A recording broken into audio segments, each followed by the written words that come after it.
Excuse me. Fam, what's up? Kyle Henderson, Bama football on YouTube, coming to you from Pasadena, California. The Rose Bowl presented by Prudential.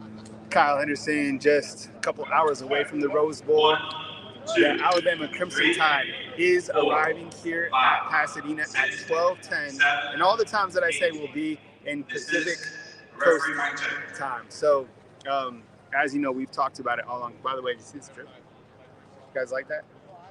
Maybe we'll do some giveaways for one of these hats or two. Got a couple.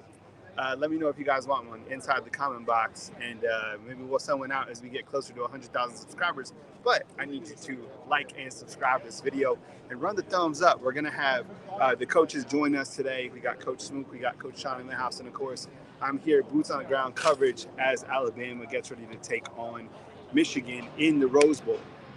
Going into this game, Michigan is still, I think, like the 2.5-point favorite, which I really don't understand. You got some music coming in, so the audio is going to, it might be a little louder. I'll get closer to the camera if that helps out. But as you can see, the stadium is still empty right now. I think we have a couple coaches that are getting onto the field. And, you know, when you are here, you get the sense of that word iconic. Like, it truly is. I think in the different bowl games that I've been to, they haven't had the same type of feel that the Rose Bowl has had. Now, I will be honest, I've seen a lot more Michigan fans than I have Alabama fans. I don't know if it's because Alabama fans kind of slept in and or where they're at, or they're arriving. You know, they got in yesterday, but I was down on the Santa Monica Pier yesterday. Didn't see a lot of overall Alabama fans, and I've seen a lot of Michigan fans. Maybe it's because they're used to coming out to Rose Bowl. I have no idea, and I'm sure that they'll show up today. I'm just kind of some general observations going into some pregame. Smook, if you can hear me, I can't. I guess Smook is. Smook will get going in just a second. I don't know what's up with Smook. We'll get to him in just a second. As I've talked about many times, keys to the game, you got to play mistake-free football. That's what Alabama was able to do against the Georgia Bulldogs, right? When you look to Alabama versus Georgia, Alabama didn't make mistakes in that game. Whether it was on special teams, offense, defense, they came with it and came to play. Got to maintain that high level of play going into the Rose Bowl game against Michigan. I think I don't want Alabama fans to be in any way overlooking this Michigan team. I think Alabama fans are probably more confident in this game than they have been in the past games. And a couple reasons for that. I think Alabama fans know that the SEC comes with it, and the SEC is better overall than the Big Ten. But I think that Michigan is a good football team. They're a solid football team that has a really good defense. It's kind of a team that is built on defense. I think throughout the course of the season, Michigan had the #1 ranked defense in college football. Now, if you look to the front end of their schedule, we did have a flip card that showcased some of the players that they were playing. Maybe you could message Smook inside the private chat. The front end of their schedule was very weak. And what's up, man? I've been on for just a minute, so welcome. I can't hear you, Smook, I don't think, so I'm just kind of doing the opening pregame, and we'll be good to go here in a little while. But I just kind of wanted to say what's up and welcome to Pasadena and to the Rose Bowl, man. As you can see, it looks unbelievable. And what's crazy is the day that we have here is crystal clear. You can see the San Gabriel Mountains rotating in the background. You got some nice weather. In fact, I heard that there was even an earthquake this morning, 4.1. So we'll see if that was just Nick Saban rolling out of bed or whatever, right? I was talking about this, and the Alabama offense, they can play a complete game. And what I mean by that is mistake-free football and be a balanced team like they've been since we've seen kind of the growth of this offense, right? Jalen Milroe has a big game throwing the football, does his thing rushing the football, and also these running backs, I think we'll be able to run on Michigan. Now, Michigan is a team that is built to stop the run, so you look to some of those outside matchups, Jermaine Burton. How is he going to perform? I love the clip on social media where they're like, what is the first thing that pops up into your mind when you wake up and we step on the field? He's like, murder, right? I mean, he's playing at a different level. He has that mindset. And same thing with Isaiah Bond. I mean, that is the type of Mamba mentality you have to have in 2024, right? It's the year of Kobe, right? 2024 was able to see some nice Kobe murals down at downtown Los Angeles. I'm a big fan of Kobe. I always say, try to emulate that Mamba mindset mentality. and RIP to absolutely one of the greatest to ever play the game. One of the greatest to coach the game is Nick Saban. I loved the interview yesterday. I talked a little bit about this down on the Santa Monica Pier. Is Coach Saban's mindset and just how polished he is in these type of interviews. It's hard to be on the same type of podium with him, 100%, right? Because Jim Harbaugh looked a little bit nervous. I don't think that, if this was a debate, Coach Saban certainly won the debate. And then he had the slam dunk at the end where he was asked about the sign stealing. And he said, look, we got to have high integrity in this game. And he hopes that one day Alabama can go to the headset, or all of college football can move to the headset, right? So a lot of storylines to watch in this game. And really appreciate you guys joining us this morning and supporting the coaches, Coach Snoop, Coach Sean, Coach Jared, Coach Ty. If they're able to get on, hit the thumbs up, like, subscribe. We're closing in on 100,000 subscribers. So run the thumbs up and let me know if you guys want this hat. Nice, it's almost like a flat hat, right? We got the rose on it. I like it. I love rocking it. Feels good. I'm enjoying myself at the Rose Bowl. Had a fantastic time in LA. I appreciate you guys liking the content, running the thumbs up. We're almost to 100,000 subscribers. So here's how today is going to work. I'm going to hand the keys over. Hey, Smoot, can you give me a thumbs up if you're ready to take over, man? I appreciate you. And here's how today is going to work, all right? So at 12:10, this is all Pacific time, I got Alabama rotating in. I'm going to upload that to YouTube. We're going to have pregame footage as it comes in. Nick Saban walking the stadium, players out on the fields. Then we're going to have the Rose Bowl. You guys watch the Rose Bowl. I'm going to be watching it as well. Take it in, digest it, enjoy it. And then afterwards, we got Coach Saban's press conference. We got Jim Harbaugh's press conference. We got player press conferences. We got a ton of coverage right here on Bama Football on YouTube. My pledge to you is to make sure that high quality content is distributed right here on the YouTube channel. I'm talking the best audio, the best video, the type of content that you deserve, right? You guys deserve that. That's why we're rolling 100,000 deep right here on Bama Football on YouTube. My name is Kyle Henderson. I appreciate you guys. Got that hat on because it's the Rose Bowl today, and then we got the Sugar Bowl. So we're going to be breaking it all down right here on Bama Football on YouTube. Smook, you good? Give me a thumbs up, man. Yes, sir. Let's get it, baby. I appreciate you. One more time, Kyle Henderson from beautiful Pasadena, California, right on site at the Rose Bowl. One more time, thumbs up, like, subscribe. I'll coming to you next as news comes right here on Bama Football on YouTube. Yes, sir. Hey, look at him on the way out. Look, go walk off. Look at him with the walk off. Look at Kyle, man. Hey, if y'all know me, man, y'all know I'm a big team player. So seeing Kyle out there enjoying himself, man, is such a delight, man. It's like one of those things you just, when you want your team to win for real, when you're a team player, you don't mind seeing everybody experience what you want to experience one day. And if you all know me, man, I love Cali. If you know why I love Cali, if you know me, never been, can't wait to go. But at the Rose Bowl, man, come on, man, you can't get no better than that. But welcome into the chat, man. We are live here with the gang, man. We got the brothers pulling up soon. Not Kyle, but Sean and Coach Jay, they will be pulling up soon. I think Coach Sean was dropping some family off at the airport, trying to get everybody out of his house, out of his wheelhouse before before the game kickoff. Everybody gotta have they whole little setup ready for the games. You can't be half stepping when it's game time. Can't have people messing up your juju, none of that bad stuff. You got to be right, got to be on point. So I think that's what Coach Sean is doing. So right now, man, as we get into this, it is here, man. Game day is finally here. Game day is finally here. Game day is finally here. No more talking. No more trolling. None of that extra stuff. This is the pregame. So we haven't done one all year. So I'm just playing it by ear until the guys come in. As you all, if you all were able to come over to the to my live, I did the live game simulation preview, and man, it was not pretty for those Michigan Wolverines. I played about as real as you can play, and I think it was 56-10 was the final score. So if you all are on that side, 56-10 was the final score. They scored 10 points in the third quarter. They got a couple stops. They didn't force no turnovers. That was the main thing, but we were able to force 4 turnovers, 4 interceptions, and the defensive front was able to contain the run game. And like I said, guys, coming into this game, just to touch on my take, just to get all of it out there before we start diving into the next topics for the next 45 minutes or so. Like I said, I haven't seen enough on Michigan's film to trust their offensive line, especially their tackles, both tackles on the edges, going up against the likes of Boygby, Dallas Turner, Chris Braswell, Jaheim Otis, splits out there sometimes.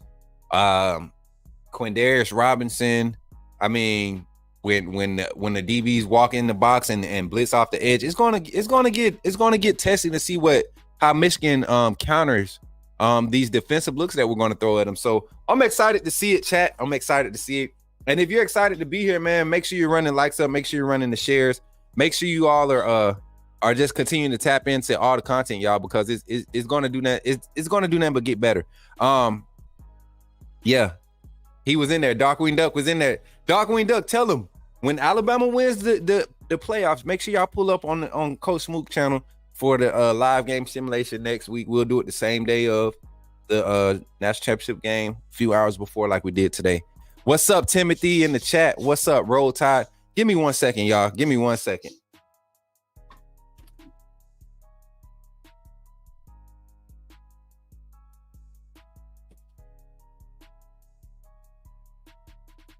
Sorry about that, chat. Had to go close the door.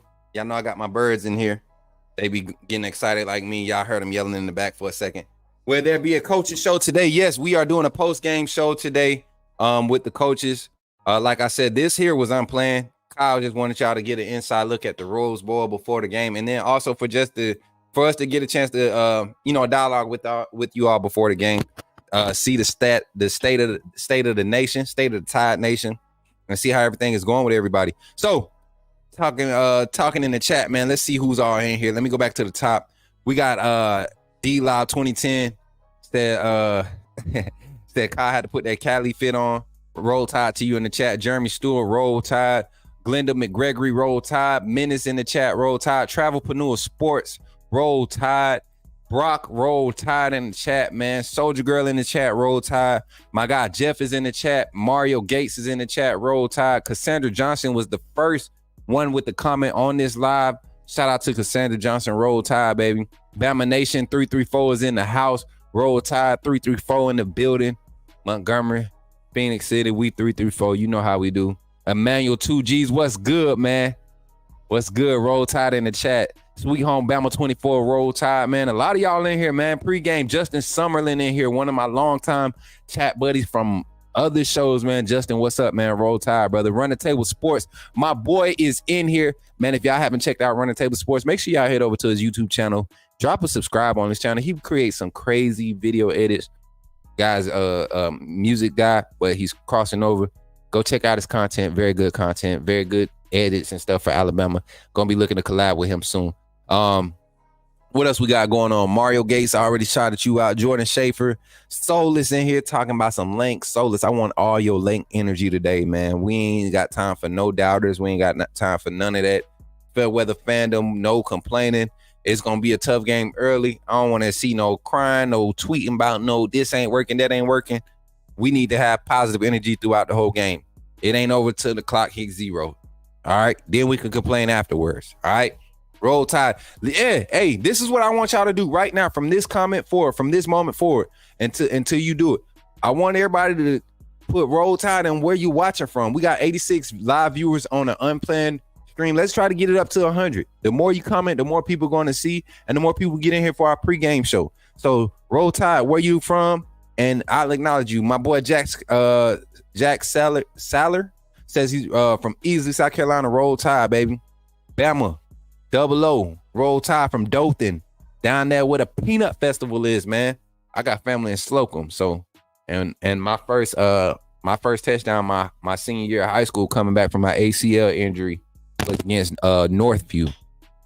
I caught a deep out, a 12-yard out, and took it to the house for 68 yards. My senior year at Central High School. Go check it out. Yes, sir. Roll Tide.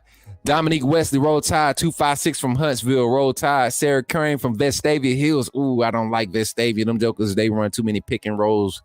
They basketball team run too many pick and rolls. I get tired. I saw them twice in 1 year. Never want to see him again. Roll Tide.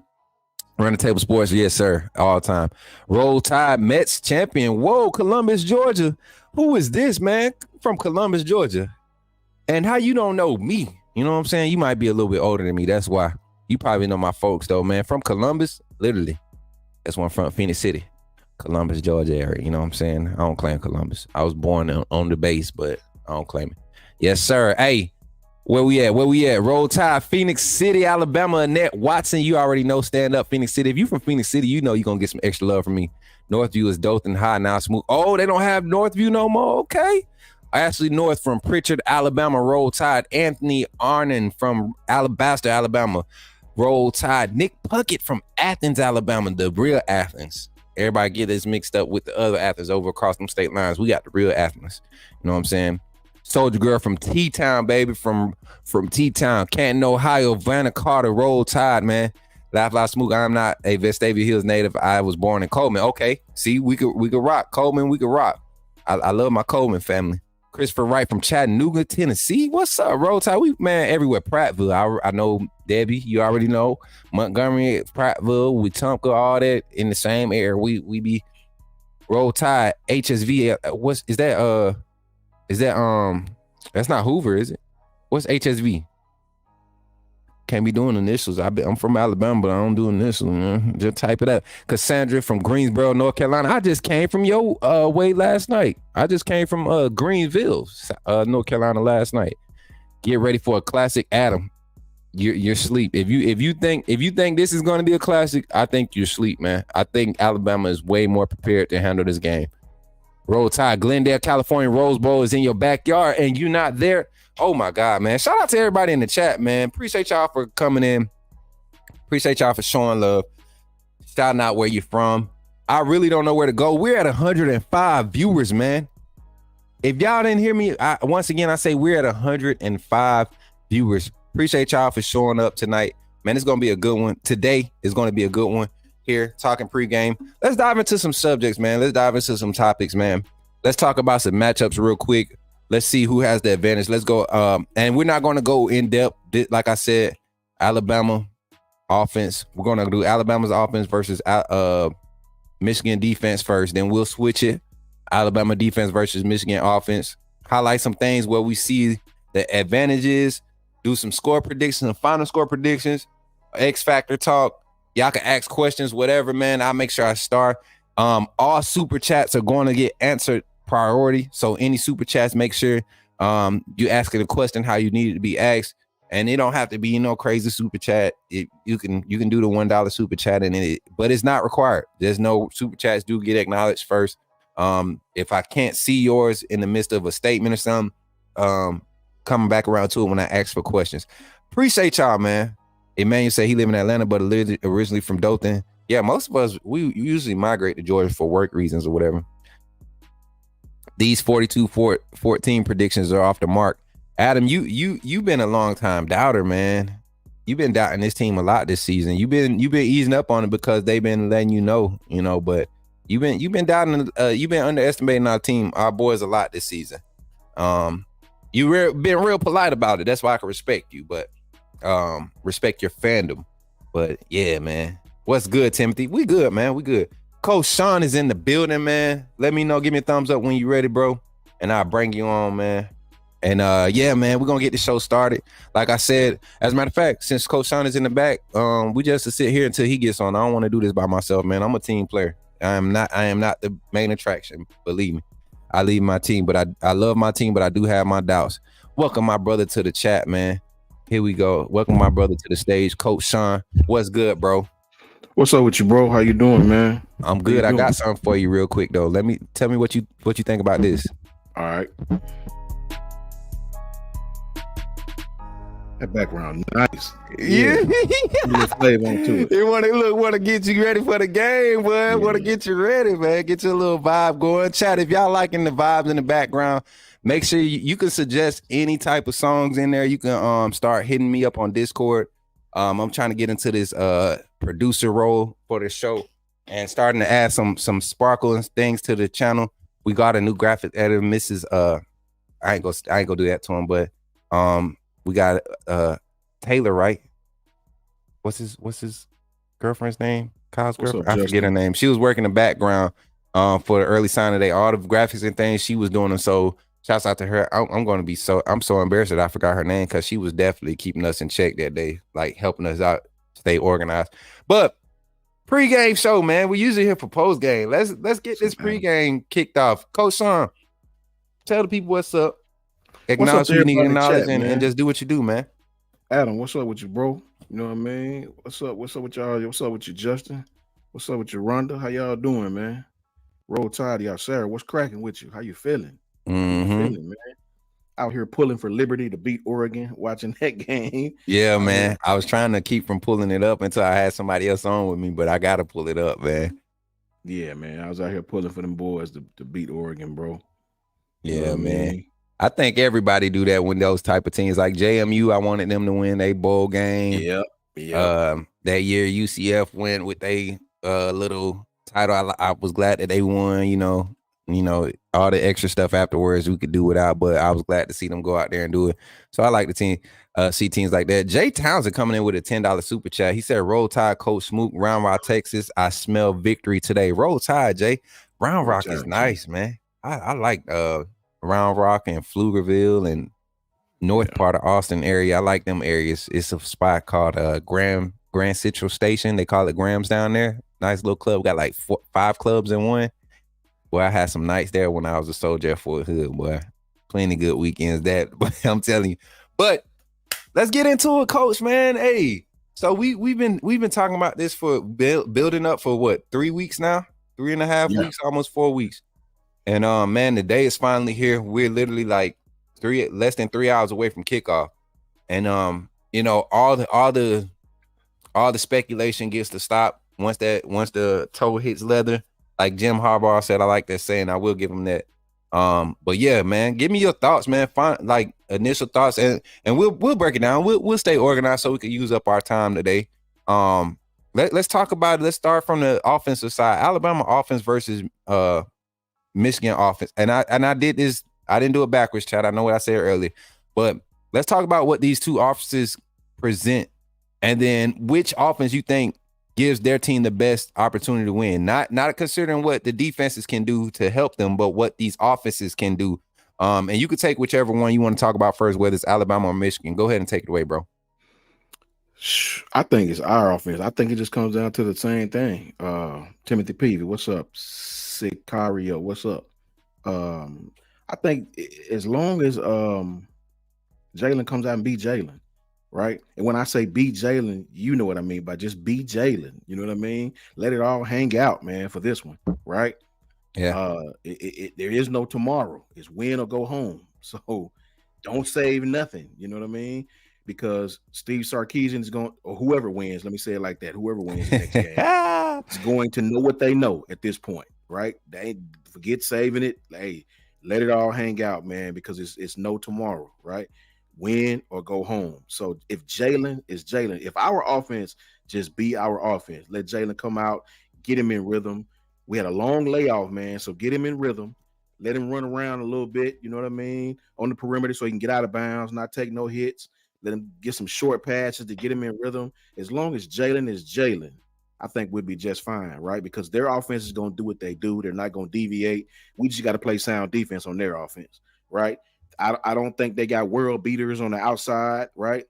But I do think they do what they do well, right? They got a tough little running back, really good lower body strength on their offense. They do what they do well. I give them credit for that, man. They do what they do well. Ohio State has a pretty good defense.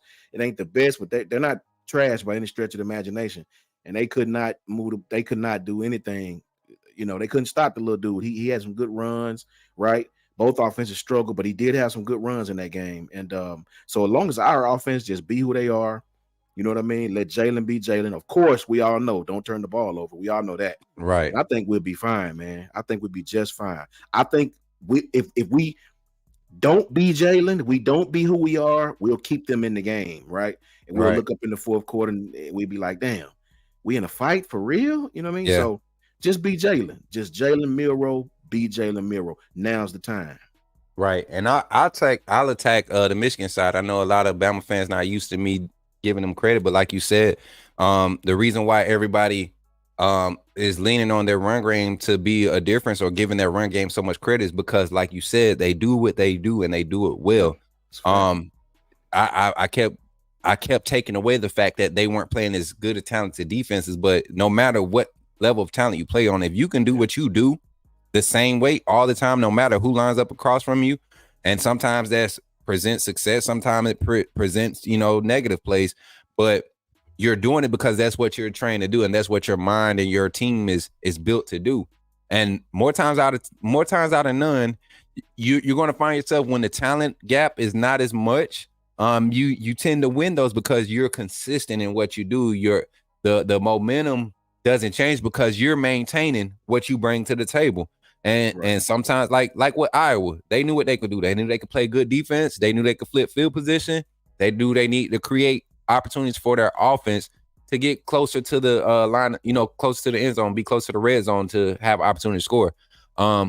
With Michigan, they don't necessarily have to be close to the red zone to score, but if you allow them to get 4 yards on first down with the run game, and consistently, if they step back and hand the ball off on first down, and we're giving up 4 yards, 3 yards, 4 yards average on first down, we can find ourselves in trouble because our defense, once we get in those third and passing or run situations, that's where you see our linebackers not playing as aggressive with attacking the hole on the run play. They're kind of standing up, making sure it's carried out run.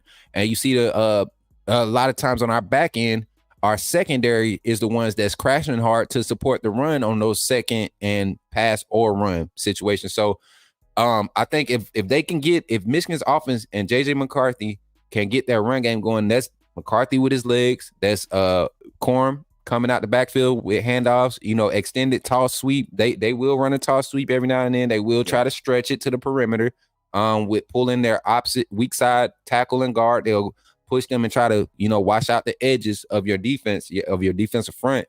So if they can have success in that, that's the type of that's what could give them the advantage as far as their offense.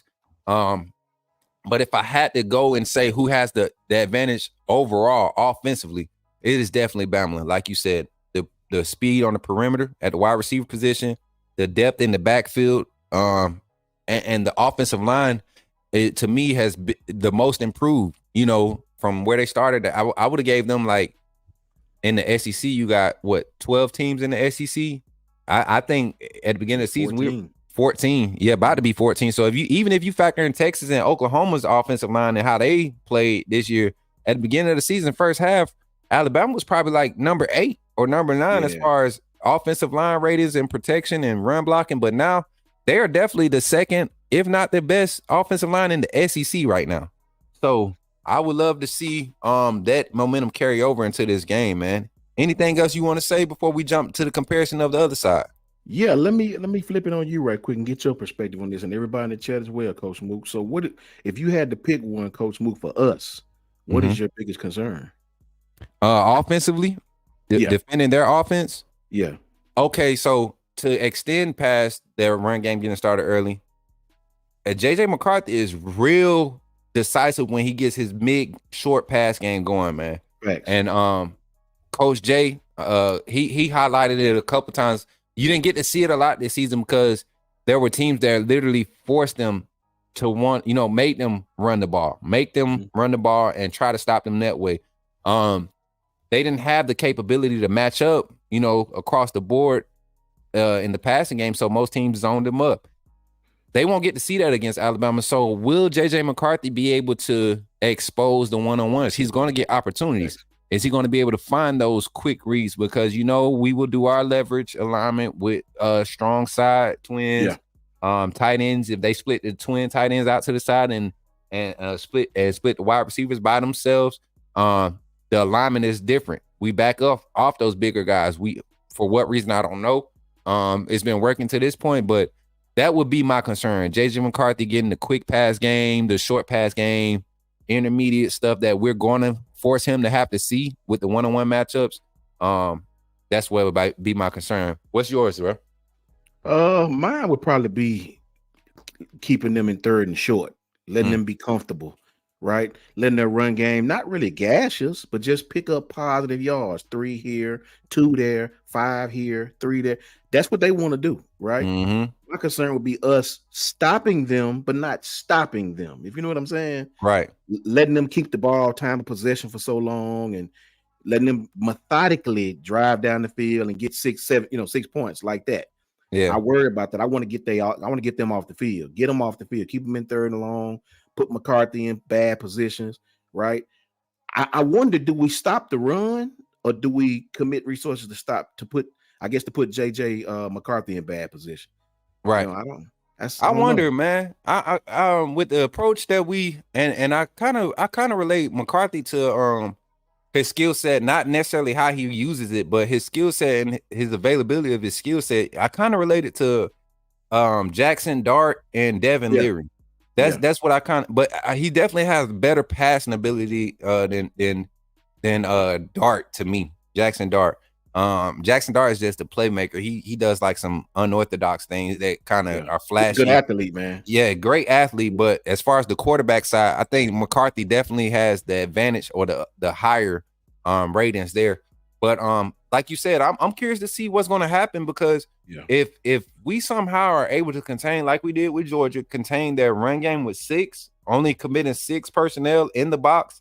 And overhanging a strong safety or the extra linebacker or overhanging him where he could kind of play in between in the line of scrimmage and the slide or the split that's out there. That's not good for Michigan. So I'm curious to see that. Also, another thing I want to get your take on before we switch to the defensive side.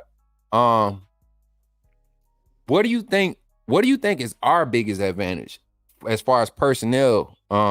Is it our wide receivers, running backs? Is it the O-line? Is it the quarterback? Well, let's not consider quarterback because I think everybody across the board, Alabama and Michigan analysts, fans, whatever alike, can agree that Michigan has not seen a Jalen Miro, anything close to it at all. Yeah.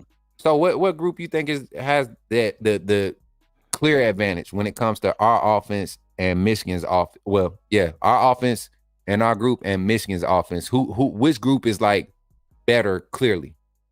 I think we have an advantage because I think this team at some point is going to give up the deep ball. Yeah. I think we'll have an opportunity in this game, a couple of times this game, to throw the deep ball on this team. Right. I watched Ohio State really have their way with that. I know Marvin Harrison is a freak.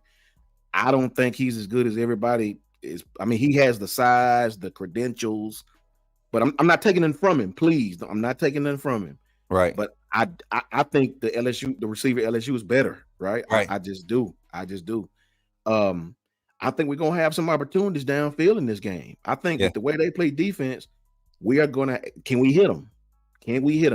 If we can hit the pass downfield with Jalen Miro doing what he usually do, I think we'd be in good shape. With Michigan, man, I just feel like we can't fall asleep on defense. Every game we seem to play so well, and we'll always have 2 or 3 series where we just seem to snore. I don't know, man.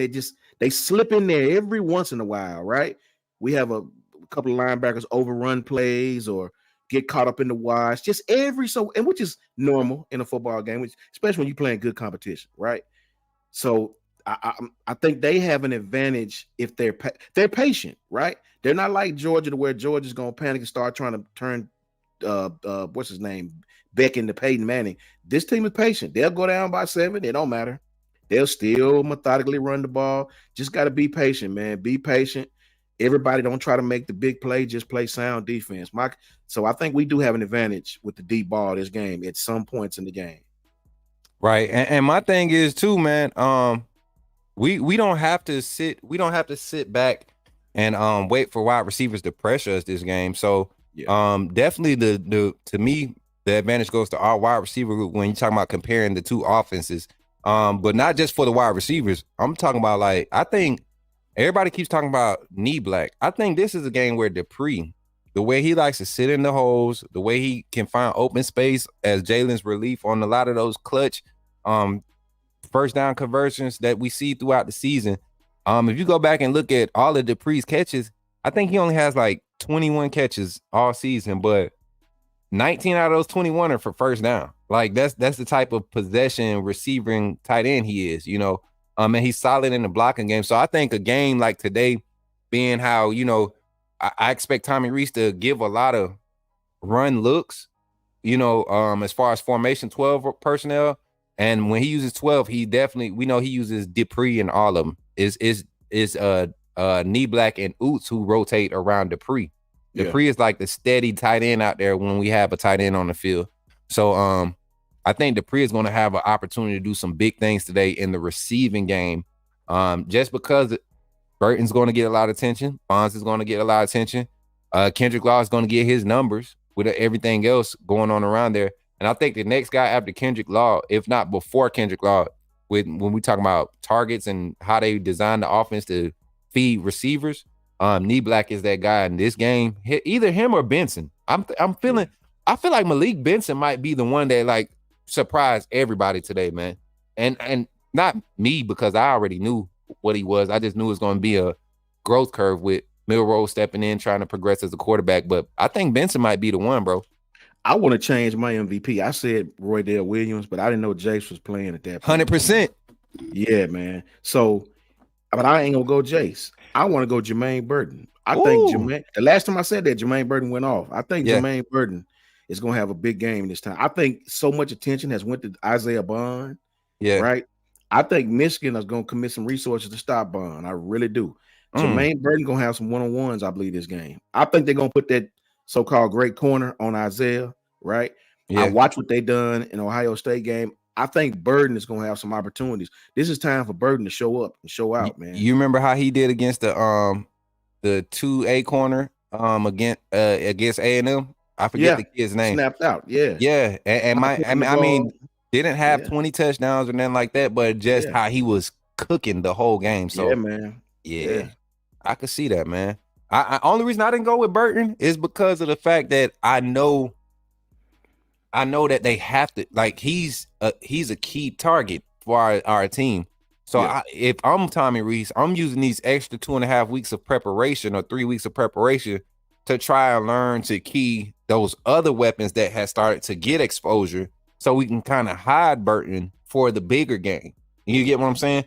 But I feel like if his opportunities are there and I don't see a DB that can cover. Even their number one guy, who's a great DB, but you're talking about one-on-one opportunities. He's great because of how they scheme him to be great, how they scheme that defense to be solid. And a lot has to do with that front getting home, which I don't think they're going to have a lot of success with. They might get onesie, twosies there. But, between Jalen Milroe's athletic ability and how good that offensive line has been playing of late, it would be hard for me to believe that they can't make the adjustments, man. Can we get some Kendrick Law plays? Can we get some wrinkles with Kendrick Law? It's coming. It's not a lot of film on that guy, right? A couple plays here and there, right? Mm-hmm. Man, this is the perfect time to sneak one of those in there, man. Yeah, and the thing is, Kendrick Law, if you look at the gameplay calling from the last 4 games, man, I'm talking about back to where was after LSU. I want to say Chattanooga is where they really was like forcing it, right before the Auburn game. They was really like forcing it to him, trying to see how things will work out from that. Even not just him, but that position, because Kobe Prentice had a look from there. I think Emmanuel Henderson had a look from there during the Chattanooga game. So you could tell what Tommy Rees is trying to gradually get to as far as his play calling is what he have available. But Kendrick Law, Kobe Prentice. I think Kobe Prentice needs to be implementing a pre-snap movement because of how he just creates space off of the line. His release is probably second to Jermaine Burton and Malik Benson. Those two have crazy releases. Isaiah Bonds has a nice release too, but footwork-wise, getting off the gym, Burton, Benson, well, not Benson, he get jammed up a lot, but Burton and Prentice, they do things to get open. There you go, He Coach. said, Christopher Wisner says, "Hey, Coach, has Tyler been a huge help for imitating Michigan's quarterback? I heard he might be an underestimated talent for Bama." Tyler Buckner? I think he mean they got Buckner playing McCarthy's role. Yeah, I thought they had what's his name playing his role? I read where it was Buckner. Holston and Buckner, yeah. Yeah. I heard he was giving him a good look too. I heard the same thing. That he was I hope cooking. So. I mean, because that's what he came from running, that style of offense, you know. That's a whole fact. I mean, Michigan, Notre Dame, they run similar things. They like to use their tight ends. I saw a comment in here though. I want to disagree with this. Because a lot of people, and I went back and I watched a lot of their big games, man. Not like games where they were just, blowing people out, but like big games. Loveland and the other tight end weren't effective in the passing game. They both, all big games that they had, they didn't really have a passing game. I think the most passing yards he had against a top 50 team, top 50 rated defense was like 149 or some off the wall number. But I think a total of 3 touchdowns in those top 50 ranked games. That's 1 touchdown per game, passing touchdown. So it's really going to we're going to see how that run game fends against this Alabama, compared to this Alabama offense. We haven't talked much about Alabama's run game either, since we're still talking about the offense. Alabama's run game has been clouded because of, the stats. The numbers don't pop out at you. But you take away 300 and something yards of sack yardage from Jalen Milroe, this is 1,000 yard. You know what I'm saying? This is a over. Let me go look at the stats. Let me pull them up.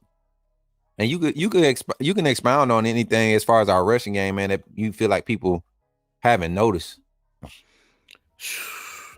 I just wonder, the patience level is what I wonder, right?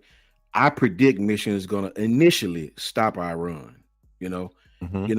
And I don't mean just stalemate us, but I don't think we're going to have a lot of success early running the ball, right? I want to see what we do. Like, I'm very, very interested in see, do we take the Georgia approach? Because one thing about Roy Dale to me is a better powered straight line runner than Jace. To me, yeah, Roy Dale gets his pads north and south quicker than Jace, and he don't deviate from it.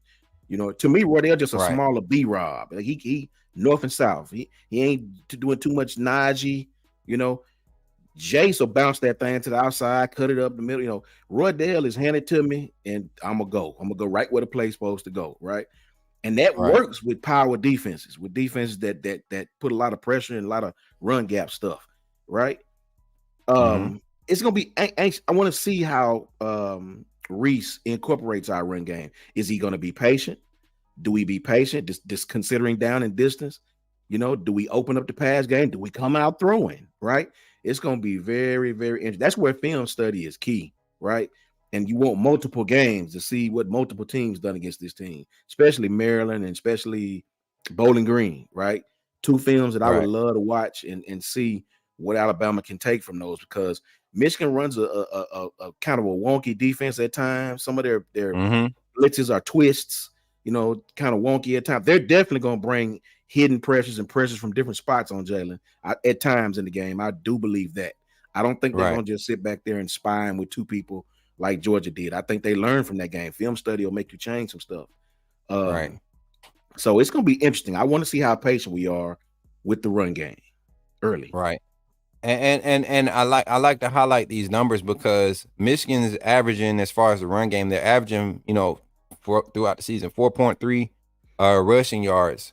And the average defensive rating that they faced against, even playing against 3 of the top 10 defenses in the country, the other 9s on your game, or the other 9 games on your schedule, average defense you're facing against is 64. Yeah. So that just tells you the type of defenses you're going against in that conference. And you're only mustering out 4.3. We're doing the same, 4.3 rushing yards per game. Around the same amount of yards per game, yards per carry in the game. The difference is the average defensive rating we're playing against is 21. So you talk about not just a few spots of different caliber of talent you're playing against and what teams are able to do, but literally, like, this is 20, 30 spots. And you saw that difference be displayed with Georgia and Florida State the other night. I mean, what it was the other night. And I mean, yeah, Florida State had all their players out, this, that, and the third, but this is still college football. Those are still D1 players at Florida State. That wasn't Georgia versus, ICDC college. This was Florida State with other Division I athletes. So when those numbers are like that, and when you don't have assets available to keep them on that line, like Michigan's offense doesn't have Mentor today. That's going to be big. He's a key part of your offensive line. Yeah, I've been working around it, but you haven't been working around it with the likes of Alabama lining up across from you. So I'm curious to see what they do to scheme up and open up their run game, man. But Alabama's offense, Alabama's run game, especially if Jalen Milroe gets involved early and is not shy about implementing pressure using his legs. If he does that early against this Michigan defense, I think that will mess up their whole game plan to slow this game down for us. Shout out to the Big 200. I just seen this. I'm sorry, bro. Shout out to the Big 230 in here for the pregame show, bro. 230 live viewers here for the pregame show. Clap it up for yourselves in the chat, man. Make sure y'all drop them likes, man. We really appreciate y'all. Myself, Coach Sean. Y'all know how we do, man. Coach Sean, take it away with the defense, man. I brought it in with the offense. I gotta fix that banner. Hold on. Let me fix that banner real quick. Shout out to Alabama's defense versus Michigan defense. Who has the advantage, and where is the biggest advantage? Shout out Al Sanders, bro. Al, I'm right there with you on that, brother. I'm right there with you on that with Seth. As far as our defense, of course, I'm going with our defense. Call me biased, whatever. I don't feel and we no transitive properties, but you can take a schematic digestive away from these games. Look at how easily Ole Miss scored on what was one of the better defenses in the Big Ten. What I kept hearing was the number one defense. Penn State was no challenge for Ole Miss, bro. You know what I mean? No challenge whatsoever. They took their foot off the gas at the end. Elaine just trying to get out of it. They were scoring at will, right? And if you look at the post-game interviews for the Penn State players, I give them respect because they told the truth. We don't see nothing like that in the Big Ten. Go look at the post-game to all the Michigan fans. Go look at the post-game interviews of the Penn State players. Those kids was like, the defensive guys was like, that I was tired, man. We don't see that. We had to run. We didn't see nothing like that because they don't see that type of structure, type of offense in their conference. Not like that, right? So I think our defense has an advantage because I don't think Michigan's offense will present Texas challenges. Will present Ole Miss challenges. Will present LSU challenges. Even Auburn challenges. Yeah, I don't think that. I don't think that at all. I think Michigan does well, and this is gonna sound like a homer, but this is the honest truth. Michigan's offense do well what we defend. Right? We said this before the Georgia game. Georgia's offense do right. They right in that parameter of Alabama football, of what we're built to stop, right? The teams like Michigan, of course, if you don't play your ball game, they'll beat you, right? But for me as a former player, the teams like Texas, the teams that like Auburn, the teams that's going to run a fast ball, spread it up, those are the teams that give me nightmares, bro. Nightmares. Yeah. The teams that just want to line up and put it in the phone booth and punch you in the mouth, I relish that. I relish that because it's not, my job is not going to be that hard. It's just, do you want to play football or not, right? Who wants to hit who more? Who wants to hit who more? So, yeah, I agree with Al Sanders. Al Sanders said Michigan is going to attempt to take away our perimeter run game and our option series. They want to force us into the middle and attack Seth.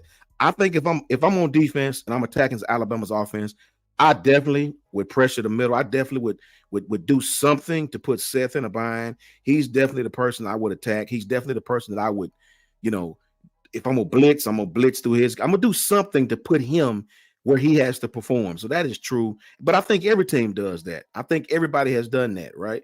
Yeah. We just have to adjust to make sure we don't leave Seth on an island. We got to adjust to take the pressure off of Seth, do things different. The question is, can we do it?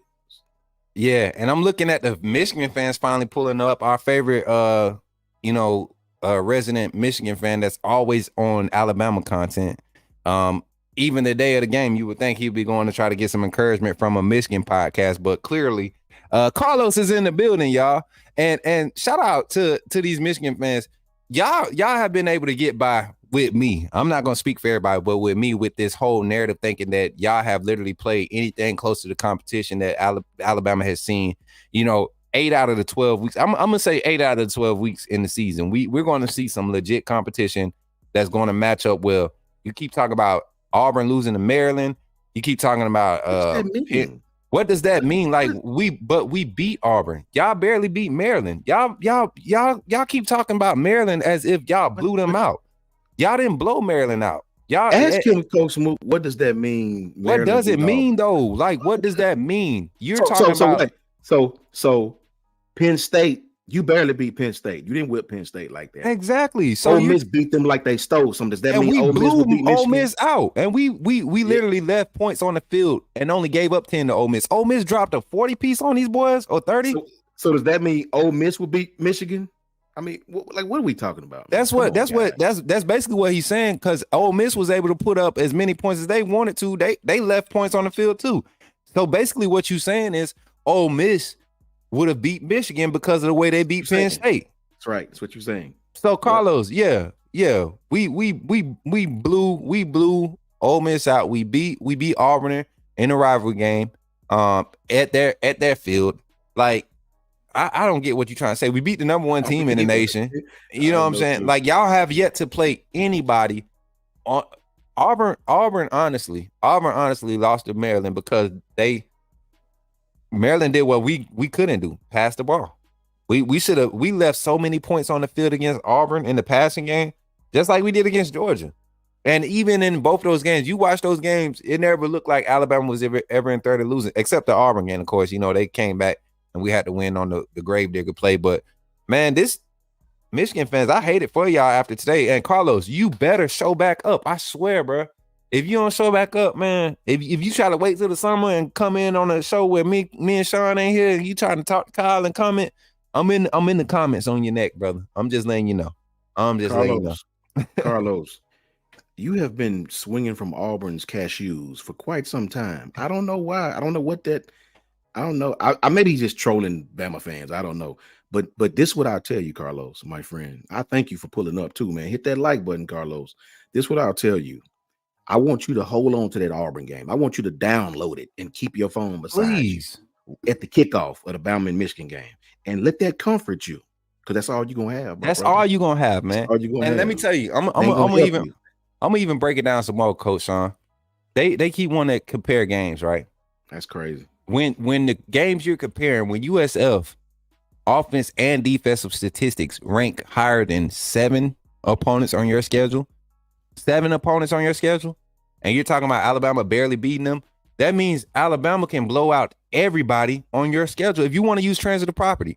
And you was barely beating a lot of these teams. You was blowing these teams out by 30, 40 points. So if you was beating them by 30 and 40, and USF statistically better than these teams and Alabama beat them without Miro, you know what I'm saying? How they beat them, they didn't give up a touchdown. So transitive property would say, hey, Alabama just gonna blow Michigan out the water because they play better competition. Teams that Michigan beat would lose to teams that Alabama beat. So it's funny how y'all Michigan fans, y'all can't go off of no statistics. The run game statistics, we shut that down with the numbers. You literally, your run game is good against nobody. If you can't say that you can run the ball 100 plus yards, I mean, not. And I ain't talking about like total offense. You guys barely were eclipsing 200 yards total offense against top 50 ranked defenses, and winning 24 to 21 or 27 to 20. Like, you're not blowing teams out. You're not just running the ball all over the place. You're barely winning these games. 200 yards total offense. Jalen Miro barely wins games with 200 yards passing. Carlos and 50 yards. Go ahead. He say TikTok 2 more hours on. I guess he must be trying to rhyme or something. I'm about to snip it. Well, here's your one right here, Carlos. Here's your one. TikTok, go get your leather. Penn State fans said Ole Miss was better. There's you a rhyme right there. Transitive properties. Mm-hmm. Penn State fans said Ole Miss is better than y'all. You know what I'm saying? So now do you see how ridiculous I sound, right? With these, well, y'all are, bro, we gonna see here in a few hours, right? You know what's funny? All we need you to do is pull up right after the game. That's all we need you to do, my friend. You know what's funny though? We're gonna get back into this defense because I really think the defense is the difference in this game. We talked about the offense, which offense, but like you said, Coach Sean, with your initial statement, man, our defense has a back end with so much speed that it's gonna. I think it's gonna be a game if they try to do what they do, it's gonna be a boring game for the DBs, and this will be one of the games where Kool-Aid might let one get past them late in the game because he just ain't had to do nothing for most part of the game. Terrion, might get a penalty for being too aggressive on his first pass against them because they haven't been able to test him really. Like this, that's what I feel like this game is going to be. And I feel like Alabama's defense has the advantage because of what they could do on the back end that's going to allow, usually you would want your D-line to create pressure to have better coverage on the back end. Alabama has a team this year where we can cover and allow the D-line to make take their time getting to the quarterback. And we've seen it multiple times, man. We've seen Dallas Turner and Chris Braswell, even Justin Boybe, force guys out the pocket, and as they're extending the play, trying to look downfield for passing options, you see these guys just with that discipline to contain and continue to force them to the sideline and what they call close the gap on that pursuit speed. We got a lot of pursuit speed up front. And Michigan has the same thing. They have a lot of pursuit speed up front with their defensive front. You see guys making plays downfield when they get past the first level. But yeah, it's one of those things, man. You just gotta look up. You gotta be real with yourself and be like, man, yeah, we've been trying to be what they call it. What was the word used? Objective. Wasn't that the word used in the Twitter back and forth I was in? We were trying to be objective. That's what you're supposed to do when you're trying to look at it from all points of the game. But as a coach, if I'm looking at what I have on Alabama film and what we've been able to produce, the battle test, and what we put out on film coming into this game, I like my chances across the board defensively, getting pressure on JJ McCarthy, all of that, containing that core and run game. He's going to need a few blown assignments in order to get loose. He's going to need Alabama's defense to be blowing a few assignments to get loose. And it won't be because guys are getting mauled or anything. It'll be because we're literally hitting the wrong gaps, not playing the right gap, those type of things, not wrapping up. It's going to be ugly, man. I really do feel like it's going to be an ugly game.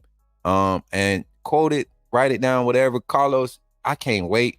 I really want you to deal with this. Like this, I want you to feel what's about to happen. He's not gonna come unless Michigan win. Bro, he's not coming. If Carlos come back in here after they lose today, I promise you, man. Carlos, if you won't get no more flack from me other than nah, Jimmy, you ain't get blocked. I meant to time out one of the other users. That's my fault, y'all. I think I accidentally timed out one of our other users. And I'll be able to go in and fix it after the show.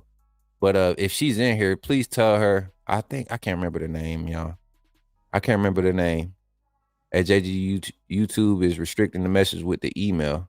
Yeah, you can't post no emails, no links or nothing in the chat. You can't post any emails in the chat. I mean, links in the chat. But yeah, but defense, I think Alabama's defense has the advantage, clear cut. Just because how many top 5 offenses have we seen this year? Georgia, LSU. Ole Miss. Top.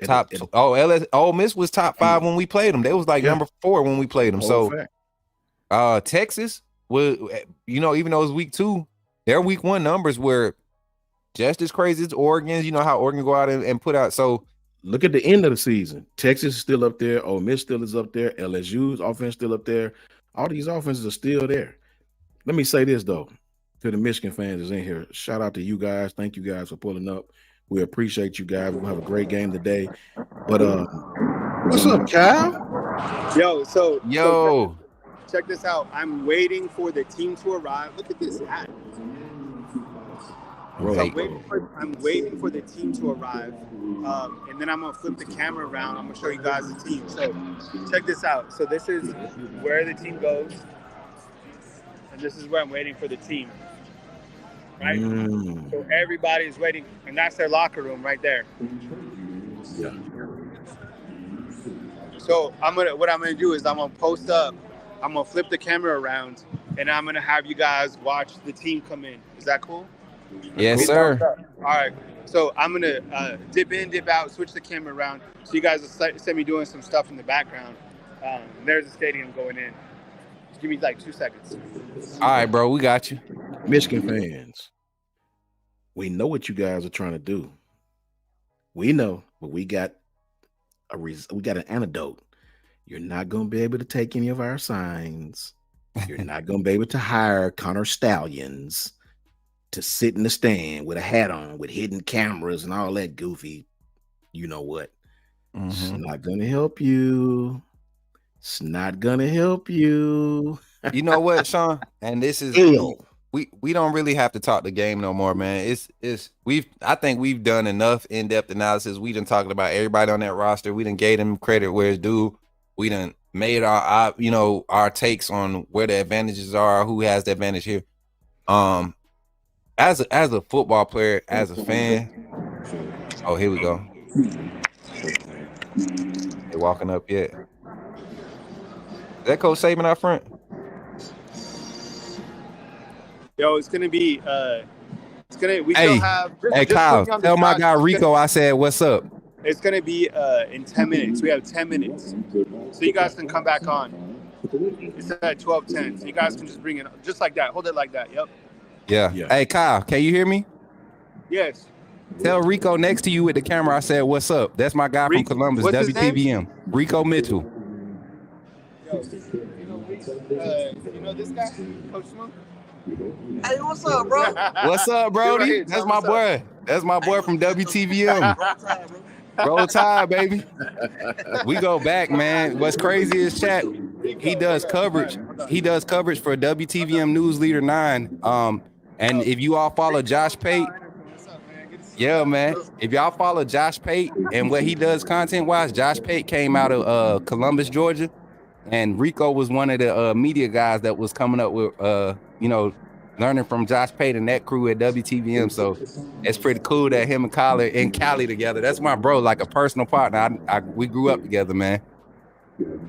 That's crazy, man. That's what's up, man. Kyle, y'all out there doing it big, man. I'm you know what, Sean? Next year, bro. Next year gonna be crazy, man. This Bama Nation, Bama football on YouTube.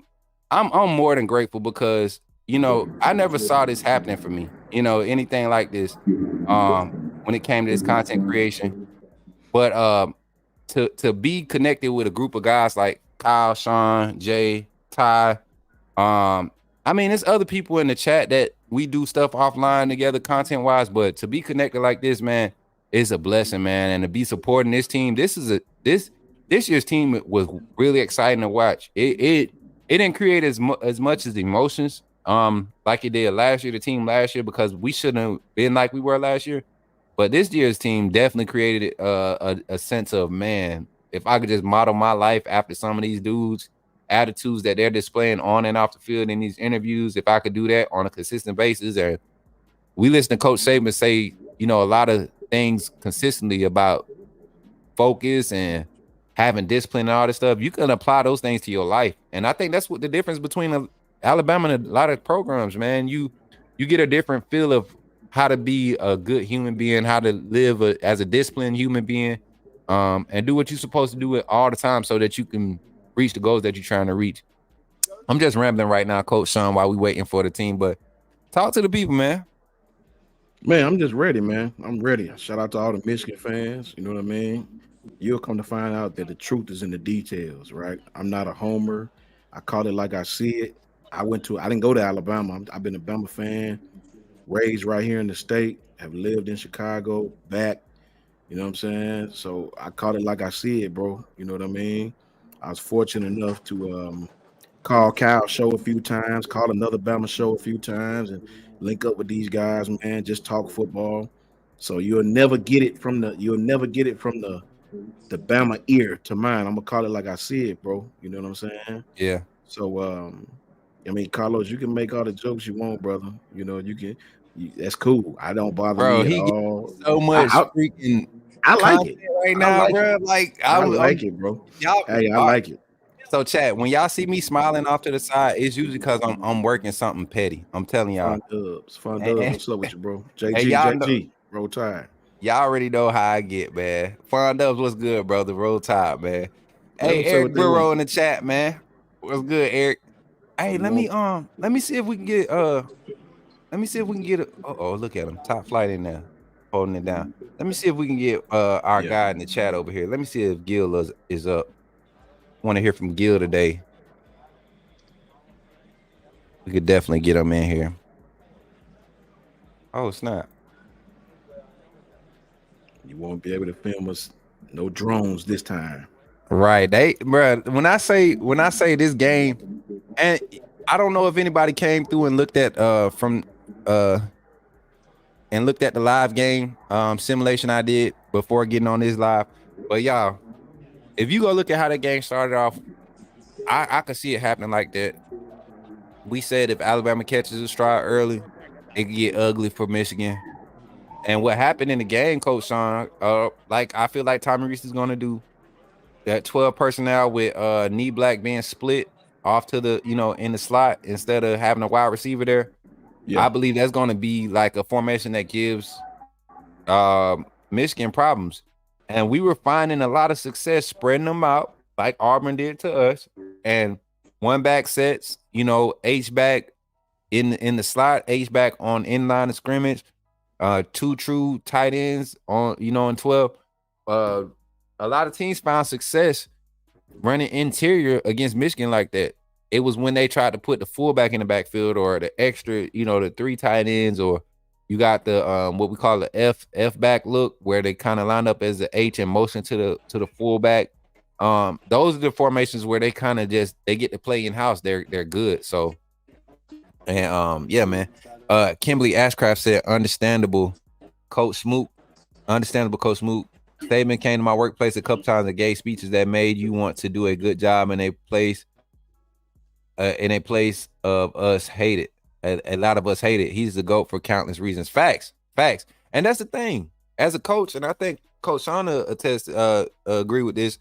As a coach, I don't go into it, worried about too much about what happens on the field when I do these off-season workouts. I'm talking to these kids, trying to learn them, figure out where their heads at, what their goals are, see if they got any drive in themselves.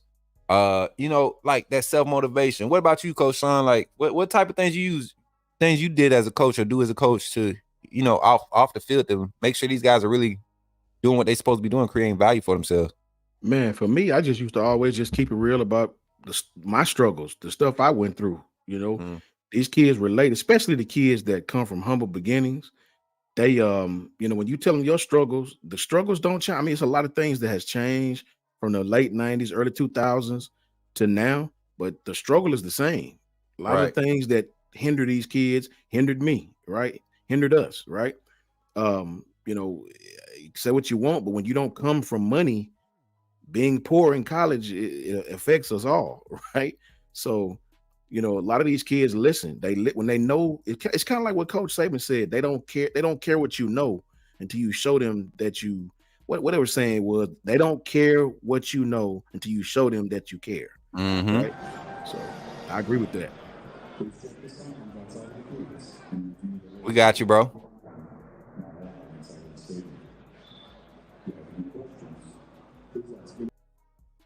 I think he wants to remove him. Give me thumbs up when you want us to bring you on, bro. Yeah. So for me, just all right. Okay, go ahead. Here we go, chat. I went up top for a better shot and the internet wasn't working. Oh yeah. They should be coming down in 5 minutes. Okay. So we'll keep that up so we don't miss anybody walking in. Just mute it. All right. Man, that Cali weather look beautiful, boy. I'm telling you, man. Ooh, boy, that's really why I'm smiling, man. Like, oh man, we only get like sister live out there. My mother's sister live out there. Shout out to the Crenshaw district. You know what I mean? Yeah. But not like I was saying, man. Kids relate when they know you've been through when you've been where they're at, and you respectable. They relate to you. They listen to you. They don't look at you like you one of them. They look at you like, I want to be like that. You know what I mean? So, yeah, it's a blessing, bro. It's a blessing. Yeah, man. Hey, Carlos, man, I gotta hurry up and keep this up. This dude he won't quit, man. He won't quit. Yeah. Carlos, Let him talk, bro. It's okay. Man, but I love it. Like he just, I don't think. Type. It don't matter. It ain't gonna help you, bro. It ain't gonna Oh help you. man, it's gonna be funny, man. But I like it because as a fan, I don't think I probably 2000 and because social media and stuff. I wasn't talking trash about football and college. Like you get a different vibe the older you get as a college football fan. Yeah. So growing up, we didn't really deal with Georgia fans or Florida State fans, like stuff like that. It was either Alabama or Auburn, coming up in Phoenix City. You might have a Georgia fan every now and then, but out there, Phoenix City. So it went into like sophomore year of high school where people started acting like they want to be Florida fans. And then Florida State was a thing because our school colors and our mascot kind of symbolized them. And then Oregon started coming on the map because of the jerseys, once I got into high school. So you got random Oregon fans popping up. And then finally started when Fort Benning started getting the influx of soldiers, and they was moving out to Phoenix City. That's when we started seeing different fan bases pop up in folks' yards and stuff. And it was kind of more outside of the SEC. So it's funny seeing Michigan fans like really talk trash. Like I've never had to deal with Michigan fans on this level. Even when we beat they bus in the bowl game a few years ago. There go the truck. It's going down, y'all. Bus truck. There go the bus. Yeah. Yes, sir. Beautiful shot. Them boys, Carlos. That's them boys right there. Them boys on me.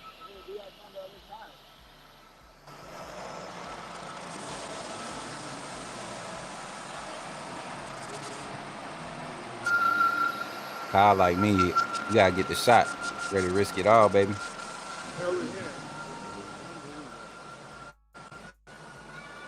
Kyle and Rico, that's crazy. I can't wait to call Rico after this show.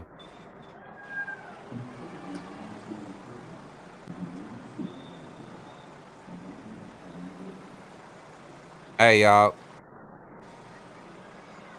Hey, Big y'all. Josh, my boy, that's my bro right there. Big Josh Chap, that's the homie. Yeah, I see you. That's my inside info guy. Mm-hmm. Josh, what up, bro? Josh look like he could still ball too, bro. Yeah, man. That's my dog, man. Look at these boys, man.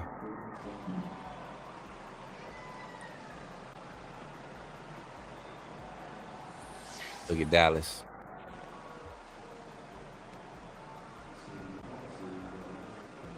Damn. Them some big boys, man. Yeah. Facts. Trey Dupree. Is that Robbie? With the head, I think that's Dupree's. I seen Dupree right there. Yeah, Dupree.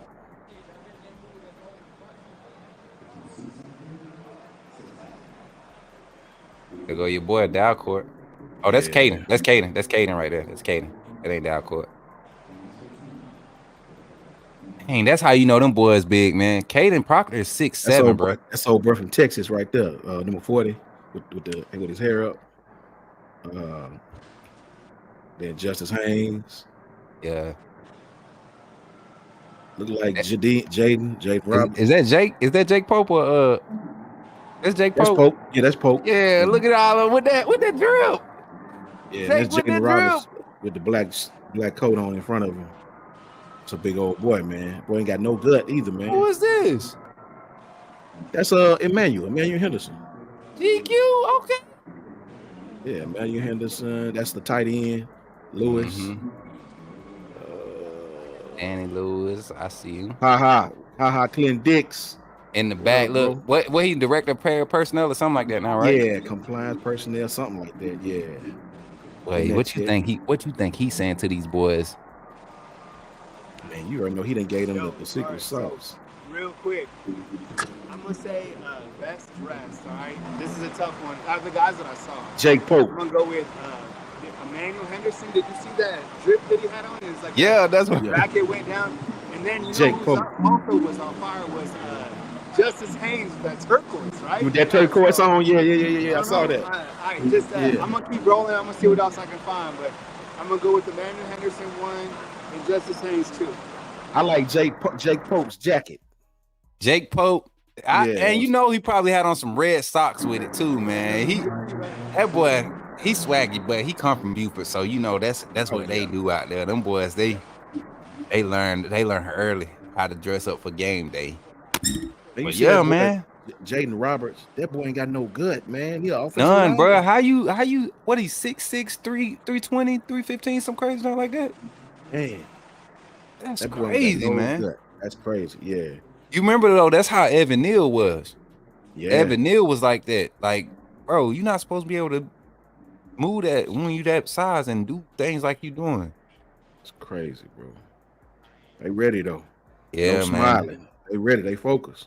Them boys locked in, man. And you know what was good to see though from the interviews and things of that nature, bro? Like even players that like Emmanuel Henderson's energy with talking to Kyle, that's not transfer energy, bro.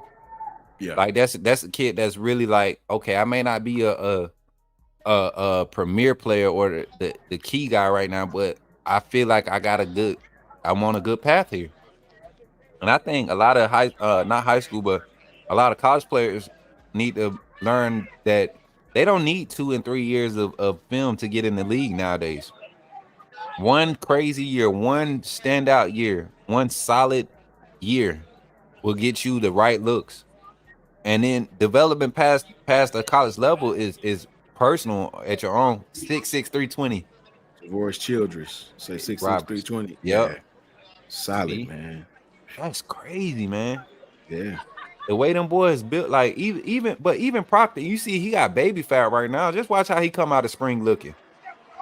Hey, is anybody in the chat? If you in the chat, put up the score of the LSU Wisconsin game. I think it came on at 1. Did it come on at 1? Or was that later on? Oh, Wisconsin winning 31-28. For real? Okay. Yeah. Jaden Daniels ain't even playing in that game, and they still hanging in there. That's the funny part. I wish Jaden had played, man. Best quarterback in the country. It'll blow out. Yeah, that's crazy. That man ain't playing. But it'd be a blowout. Just like, man, and see, Michigan fans, bro, it's gonna be so funny. It's gonna be so funny when they have to actually see how this looks on field. Because if you think your D-line fast, just wait. Just wait. If that's what you got to refer to as speed on your team, your defensive line, y'all not a fast team, bro. We got speed on the D-line. Say Tennessee up by double digits. Who Tennessee playing? Iowa. Oh, Tennessee playing y'all. Yeah, they are playing Iowa. Wait. Let me make sure I heard y'all right, Carlos. So Tennessee, maybe our 8th best team, is playing y'all's Big Ten runner-up, right? Mm-hmm. I'm gonna be quiet on that. No transitive property. You get what I'm saying? Like, I'm gonna be quiet. And see, they'll look at us saying that and be like, "See, you trying to use it?" No, we being sarcastic, bro. Yeah, because we know that doesn't matter. We know that doesn't matter. You will sit there and really come up with some analysis as a Michigan fan and say, y'all play Auburn and barely beat Auburn. Y'all barely beat so-and-so. Y'all lost to Texas. And all these teams that you naming, oh, you seen that in the air, the Roll Tide? Yeah, I saw something, but I couldn't tell what it was. All the teams that you naming, your team literally has none of the attributes or the capabilities to do what those teams did to make it a close game and lose to us. So if you don't have the attributes to do what it has or the capability to hang, what makes you think you're gonna fare any better than those teams that had the capability or had better attributes to hang with us? And if we're being honest to Big Ten fans, to SEC fans, even though the SEC has a better record against y'all right now, you really can't take nothing from these bowl games, man, because sometimes players, look at Florida State and Georgia. I mean, some players play, some don't. Is that the same Iowa team that just played Michigan? Maybe, maybe not. Is that the same LSU team that we played? No, Jaden Daniels ain't even play. I mean, so you can't really take nothing too much from these bowl games unless they CFP games where everybody's there, right? And that's the thing. Like, this is when I do kind of like use transitive property. I look at what happened in the conference championship game when you talk about like Michigan and Iowa. And Iowa is not a playoff team by any means, right? Michigan goes in and they beat Iowa 26-0. But if you look at the stats from that game, that's not 26-0 stats. You get what I'm saying? Like that, you look at what let me go pull it up. Iowa not your runner-up when they made it to your championship game. Ohio State didn't make it. They would be third. They made it to a championship game. They lost to the Big Ten champion. That means they're the runner-up. What are you talking about? I don't get it. I don't know, man. Sometimes, and see, this is the part of this industry that I'm embracing, because I don't think people really be reading what they be typing, or they don't be listening to what they be saying sometimes. So it's like one of them things, and I'm not insulting anybody's intelligence. It's just some things you can't fly with, you can't rock with. So let me pull up these stats real quick. Schedule. Iowa. Boom.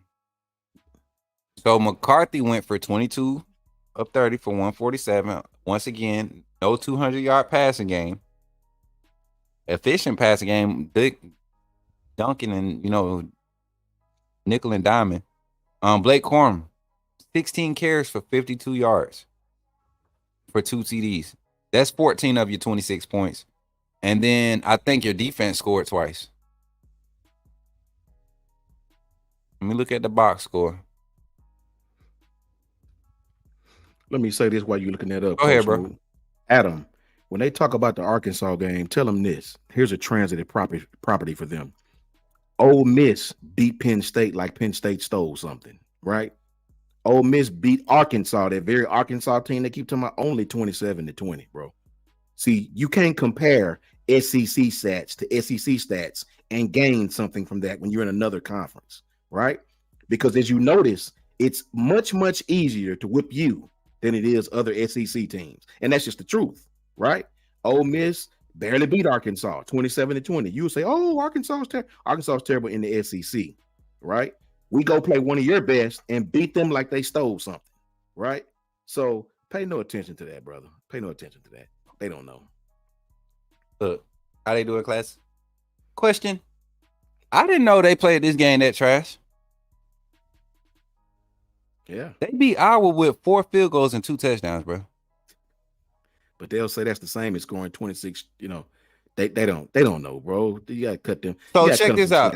They from the Big on team. one drive, they had 4 plays for -3 yards, right?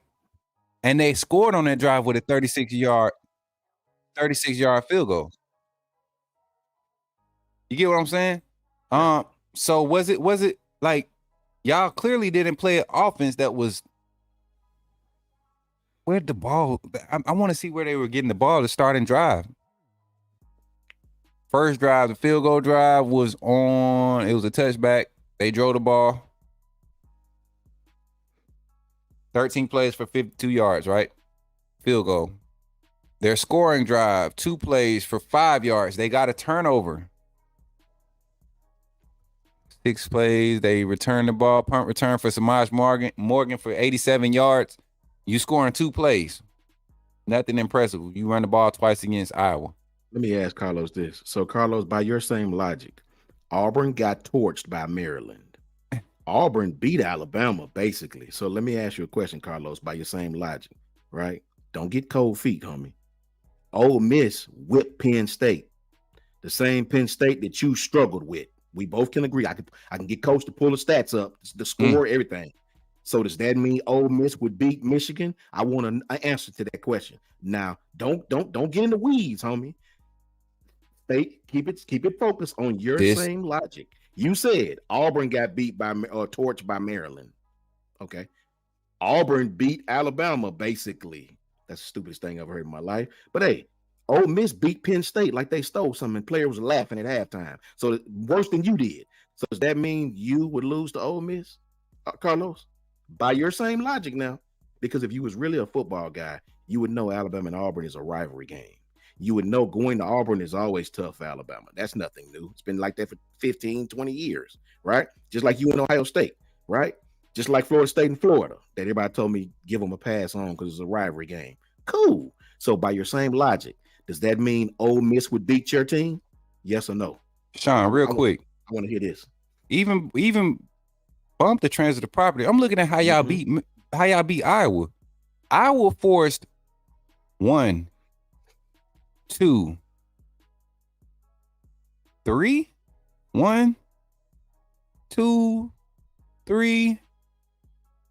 I already have 4 stops in the second half. Y'all had the ball 1, 2, 3, 4, 5, 6, 7 times in the second half. Y'all had the ball 6 times. And on 4 of those drives, Iowa forced y'all to either punt or a field goal.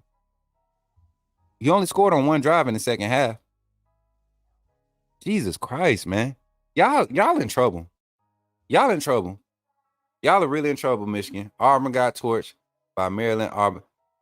If Auburn got torched by Maryland and Auburn basically beat Bama and Maryland literally lost to y'all by 1 score, what does that mean?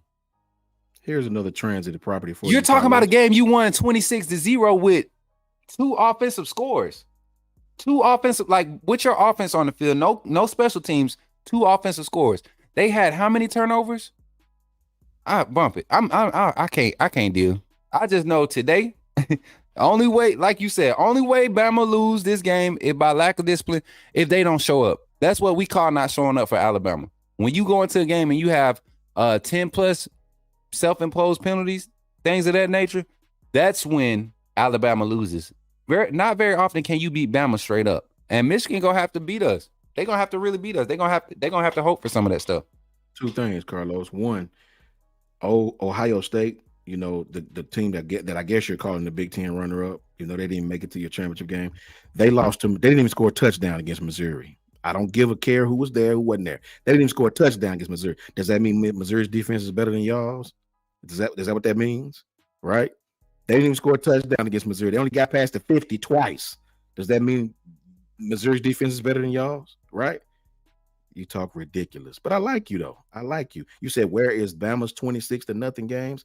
We don't do 26-0 games because we play real competition in our conference, right? We did a 66-something game against non-competition. If you want to see what we do against non-competition like y'all do. I mean, play real top 10, top 15 teams. Middle Tennessee State will come in and put up 14 on Michigan the way y'all was giving up points against actual offenses. Like, I just don't see it. Carlos.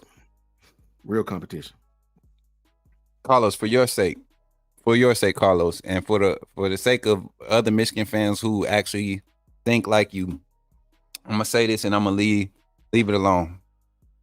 When it comes to college football and what it's been for the past 10 years, Michigan is nowhere in that equation, and there's a reason. What Michigan is known for is what Georgia has been able to overcome, that choke mentality. Georgia has 2 national championships in this decade to go to finally clear them of that whole narrative. Michigan has three consecutive doggone playoff berths, and 2 of them they were put out decisively. So if y'all go 0-3 today, when y'all go 0-3, I ain't gonna say when y'all go 0-3 today, as far as getting into the playoffs, I don't want to hear no more talk about the big crap or none of that, because y'all are supposed to be the epitome of this conference for the past 3 years. And we already showed Ohio State what they really are, what they really about last time we saw them. Last time they showed up in the playoffs. So I can't wait for Carlos to, eat all these words, man. This post game show gonna be ugly, bro. I'm telling you. Let me say this, Adam. I know I was just using transitive properties, by his logic. Try to make a point to him. I want you to think Adam, about this. Hold on. LSU, Before you finish, go ahead, Adam, go ahead, if you're gonna be a Bama fan, you gotta stay with the program, man. We can't be breaking down stuff in the middle of handling it while we supposed to be moving as a unit. So we were being sarcastic. All right, go back. Also, LSU just went up on Wisconsin. They don't even have the Heisman Trophy winner, guys. They don't even have Jaden Daniels. I don't even know who their second string quarterback is, right? I don't. So, come on, man. Tennessee just scored again on Iowa. What are we talking about, man? So check this out. Listen, another sarcastic transitive property statement. Now that we have it like literally happening in front of us. So you telling me the Tennessee team that we beat 48-21, I believe the score was. They're beating the Iowa team that you beat 26-0. They're up 21-0 on them in the third quarter of their game. And it looks like they're about to force another 3 and out, kind of like what y'all was doing. Does this mean that Tennessee will whoop Michigan? And because we beat Michigan, because we whooped Tennessee, does that mean we gonna whoop Michigan? Based off your logic, Carlos. Tennessee is up 21-0 on Iowa, the team you just played for your conference championship, right? You beat this same team 26-0, only scoring 2 touchdowns and kicking 4 field goals. But we ain't got to talk about that too much. But the fact that Tennessee, a team that Alabama beat so badly, and literally we was down by 10 to that team, 17-7, coming out of half. We was down by them. So you telling me we gonna be able to blow y'all out like we did Tennessee based off of your logic? I'm just saying. We asking. We just asking so you can come back and bruh. And that's the thing. So I don't know if Kyle coming back on. Let me check because I really want to get something to eat before it's time for me to get ready to watch this game. And as always, man, live game day chat will be Discord will be available. I'm about to post a link now. Freedom Fighter game in 1.5 hours. Okay, here we go. Alabama live game day chat.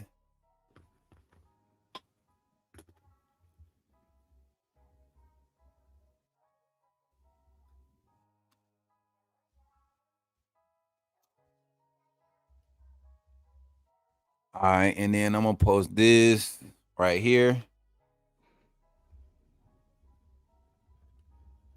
Adam, I feel you, bro. Adam Lapero, I do. I worry when we play Chattanooga. I coaching think you're supposed to win, right? But I know these are 18 to 22-year-old kids. All it takes is for your starting quarterback to break up with his girlfriend last night. We as fans don't know nothing about it. We wonder why he playing so bad. I understand. I worry about every team. Like, forget Michigan. I worry about Chattanooga. Right. You just got to come out and play, bro. You just got to come out and play, right? It's the college football playoffs. There's great competition at every corner. Line up and let's play, man. And see, that's what I think a lot of other programs don't get. They're not able to instill that in players because of how you have to recruit now. You have to make kids feel bigger than what they are. And I think Saban's consistency in making kids understand you're only going to be as big as the value you actually create for yourself on the field. And you can do that at Alabama. This is probably the biggest stage right now in college football to do that when you talk about creating value for yourself at the NFL level. But what are you going to do outside of that so that you can prove that you're ready to create that value for yourself? And that's what the process is. Doing everything outside the external factors, handling those external factors to the best of your ability so it doesn't affect the main goal. And that's what this team has done this season. We could have let the week 2 Texas loss and the USF showing really just derail this season. But Miro, guys like Malachi Moore, guys like Terrion Arnold, J.C. Latham, Tyler Booker's been vocal. Who else? Justin Boygby has been vocal. Deontay Lawson. Guys everywhere on that team in that locker room just being vocal. Even guys who aren't starters. They've been talking about Kendrick Blackshire's leading ability, leading by example ability. He's a hothead, but he's been able to contain all his emotions this year Kendrick Backside hasn't had one personal foul penalty this year. Go back and look at how many he had last year, and wonder why the man child wasn't on the field. So this team is different. Davis, Lewis Love coming through with the $5 super chat. He said, I was playing their full roster. Tennessee has several opt-outs, including their top 2 running backs, and Joe Milton is not playing. True freshman QB start. This that one kid, Nico. And this is why, Davis, I don't really, we can talk and joke around with the bowl games all day. Unless it's CFP, okay, cool. I mean, but because a lot of teams have players out, a lot of teams have players that, that whatever, but if you want to talk bowl games, if you just want to just do it just for fun and just for trash talk, Missouri just beat Ohio State. Ole Miss just beat Penn State like they stole something. Tennessee is absolutely painting the walls red with Iowa's blood. LSU's winning without the Heisman Trophy winner, and Auburn lost to Maryland. So what's that, 4 or 5 games, and we won every one of them but one so far, winning against the team who came into the season knowing that they were going to be in a down year. Yeah, all the transfers and all that, they were banking. Auburn, if you talk to anybody close to Auburn, they were banking on getting this team together this year, and they're looking forward to the second season under Freeze. That's what they're looking forward to. Anybody who knows any big turnover in college football, you don't really start judging a coach by what he does until he gets at least one of his recruiting classes in.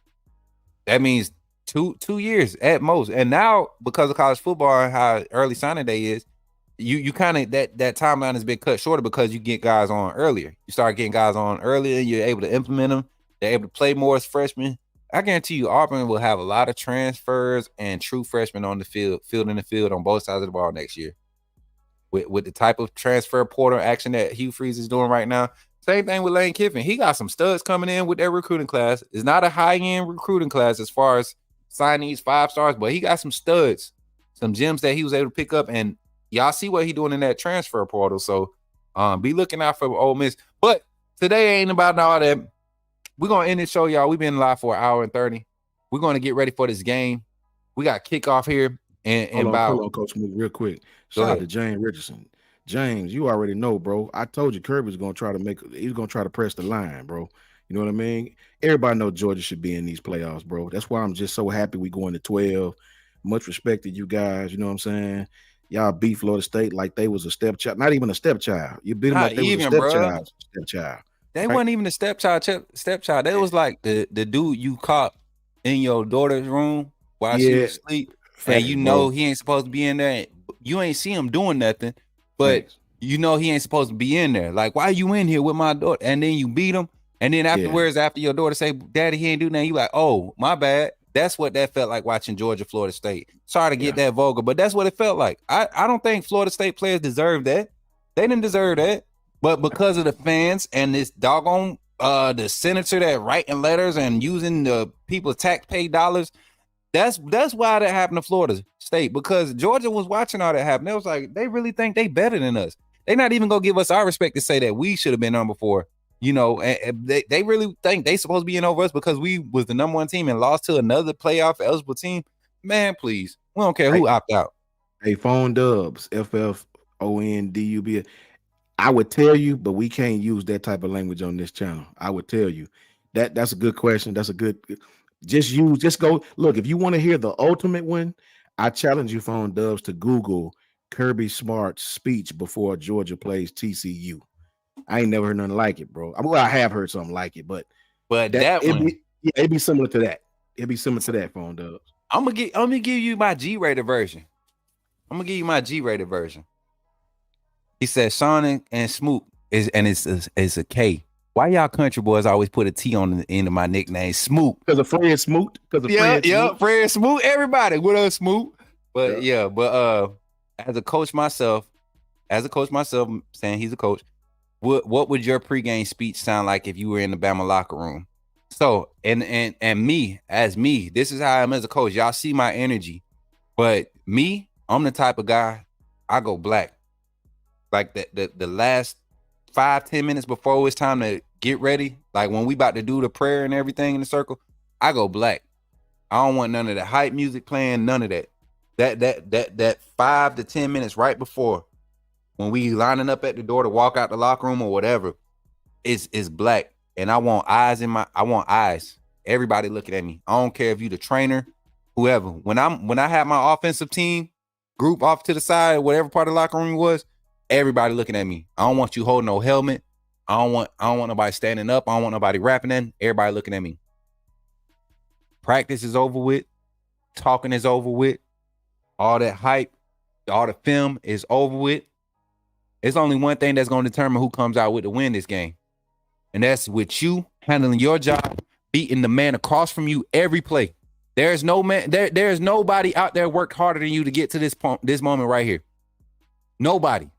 And you're going to have a chance to prove that. So are you going to falter? Are you going to fail and drop the ball? Or are you going to go out there and prove it to somebody that this is where you're supposed to be? Let all naysayers know that sound good. It look good on the shirts. But are we going to let them know today? That offense shouldn't cross the 50. That offense is one of the worst offenses we've seen on film this season. That offense, but defense. If any of my wide receivers get jammed up, you're coming out. Running backs, you miss a hole, you're coming out. We gotta let them know there's no time for falter. We're not gonna ease into this game. We're gonna hit them where it hurts, and we're gonna slice their neck. Bring it in, chat. Bring it in. Let's go. I'm ready, baby. I'm ready. See, I don't get hype. I don't do all that cussing and stuff. I just I tell you, I make you feel less than what you feel like you work for. I make you think if you want to question that. I make you think that other people question all the work you put in. That's what I do. That's how I motivate my players. Me, I use tons of profanities. Tons. Go listen to Kirby. That's about what I would say. Man, and most of my profanities are toward the team we're playing. You ain't got to be scared of it. You know what I'm saying? Yeah. Go listen to Kirby. You don't need to be nervous. This blank is easy. This blank is easy. So go listen to Kirby Smart's speech before TCU. And you know what? A lot of times that type of talk usually comes from a defensive coach, whether it's the linebacker coach or DB. It's used for me. It's either D-line or DB coach that usually have that energy for me. And coach, this person has said some 3 or 4 times. Augustine Choi. Now you talked crazy earlier and we bypassed you. We didn't say nobody cared about Kirby. We're referencing something that a young person asked a question to. And what you mean, who cares about Kirby? We do, because if he decide to come back to Bama, I'm laying out the red carpet from after Saban leave. I promise you. Who wouldn't want Kirby? He's literally the reason why this defense is called the Bama standard. That's the reason why him and Saban, it wasn't just Saban. Kirby had you see what happened when he left. Jeremy Pruitt couldn't even do it like Kirby. We ain't had a Kirby since Kirby left. So what you mean, who is Kirby? Well, I only got on it because I noticed 2 or 3 comments earlier said some real. I don't know what. I have no clue. I don't pay no attention, but I wanted to address. I mean, it's a reason we're talking about Kirby. So it's a reason. And just so y'all know, Tennessee just scored again on that Iowa runner-up Big Ten team. So just so y'all know, 28-0 right now. So because Carlos, if you're still in here, because Tennessee beat Iowa worse than y'all did. And we beat Tennessee. Please ask it. And we beat Tennessee by double digits. Does that mean that Tennessee would beat y'all? And because we beat Tennessee, does that mean their 2-point win over y'all right now, currently, based off the results, without the game being over with 14 minutes left in the fourth quarter, 28-26 Michigan, 28-26 Tennessee over Michigan? Would that mean it will be 41-26 over? Because we didn't give up 28 to Tennessee. And Michigan and Iowa didn't give up 24 to y'all. Oh, what they gave up? 26. They only gave up 2 touchdowns to y'all. So they only gave up 14 really to y'all. The rest was field goals. So what's gonna happen with man? All right, y'all. Well, I'm getting out of here. I ain't gonna keep going back and forth. Coach Sean, you got anything to say before we go, bro? All I say is everybody tap in. I know we have a good time on here going back and forth with the fans, but it's all respect, man. Don't get it twisted. It's all respect. Michigan, I got a lot of respect for Michigan. I know they deserve to be where they're at. All you can do is win your conference, man, and they did that. Unlike a lot of other schools, they won their conference. Even last year when they got beat, they made it, right? A lot of people like my team, we didn't make it, even though we feel like we should have did. I got respect for Michigan. You know, it's going to be a great game. It's the Rose Bowl. Let's come. This is what it's about, man. Competition. We talk, I talk. We joke around. We pattern match each other and give each other's points. The game is here. Let's get busy. All right, y'all. I'm putting one more message out in the Discord. Do all and chatting there.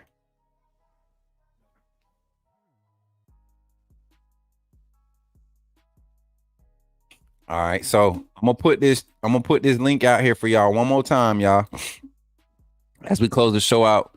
And as you all know, you can always find us here. Coach Sean, Coach Smoot, Coach Jance, Coach Jarek, Kyle Henderson himself, Mr. Bama Football, YouTube himself, and Ty Hayes here on Bama Football on YouTube, man.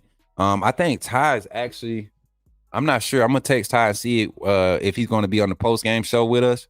But and Jance, I don't know if he's gonna be off. Did he say he was gonna be off by the post-game show? I know he's watching the game. He worked from home, so we don't know yet. But y'all will definitely see us. Kyle will be jumping in, chiming in. You know, he's gonna do post-game interviews and all that.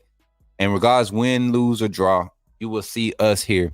Post-game show. You will get your post-game reactions, your post-game analysis, and your post-game insight that you like to hear from the coaches. Carlos, join Discord chat. Carlos, it's a comment being posted right now from the page. There's a link there. If you not scared to come and actually talk, really, without us having to, you know, what I guess you could say, compose ourselves. Type. Yeah, if you want to come talk, jump in that Discord. We'll pull you in the room, and we'll talk, man. We'll talk some football. I want to hear what he's like.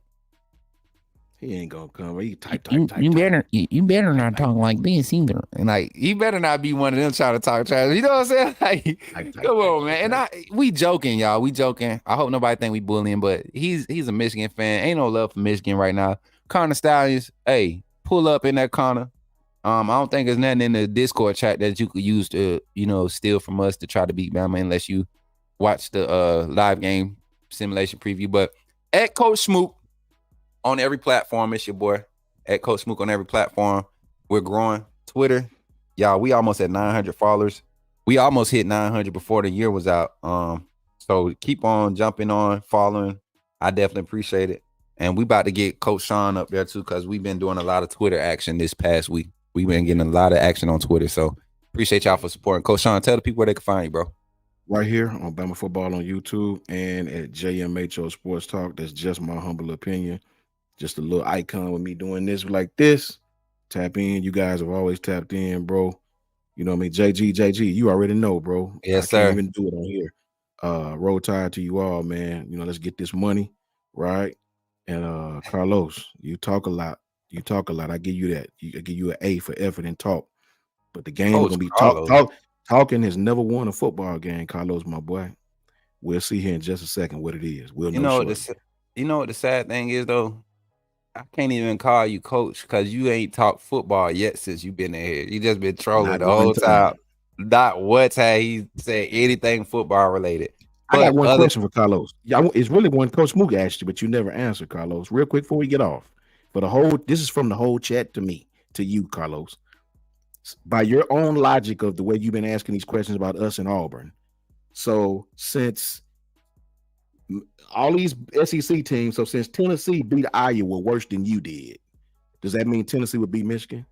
That's a question I want him to answer that question real quick. Right. He not going this to is Carlos' logic, not mine. Right? He been bringing up the Auburn since Tennessee beat them like they stole something, right? They beat them worse than you did. So does that mean Tennessee will beat Michigan? By your logic, Carlos, answer the question, sir. Carlos ain't gonna come to the Discord either. I'm looking at the chat now. You got folks in the Discord already ready for him to pull up. Carlos ain't even Michigan mascot, man. I don't even think he a real Michigan fan. He ain't said nothing about Michigan like football wise. He's just been. I see you didn't answer the question, Carlos. So you see what I'm saying? Anybody that's what I'm saying. He not gonna show up, man. He not gonna show up after they lose. I respect it. It's been nice knowing you though, Carlos. For real. This gonna be the last time we see you. Cause you ain't no way you gonna come here and show your face. Hey, so let me see if I can pull it up. I think I can pull some of these up. Let me see. I'm gonna share a clip from the live game simulation today. It was funny. Kendrick Law pulled off a play.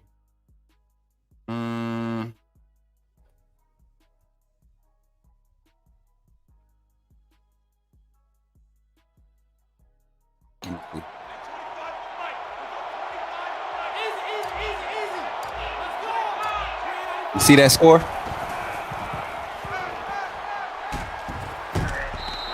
Oh, they lit my boy Burton up, right? Yeah, that was Law, man. You know Law he a burner. This play is number 8 on the drive. 2 of 7 on third downs. That's not good.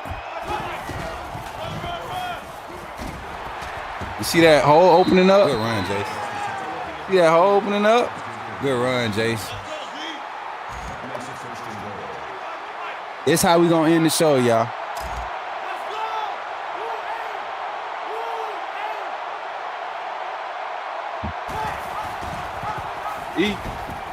Get in there, Jace. Let's go. Get in there. Physicality at the point of attack. Y'all won't be able to last for 4 quarters. That's how I feel like it's going to look. Final prediction for the game. I'm sticking with my score. Alabama 38, Michigan 10, Roll Tide. What's yours, Sean? What you got?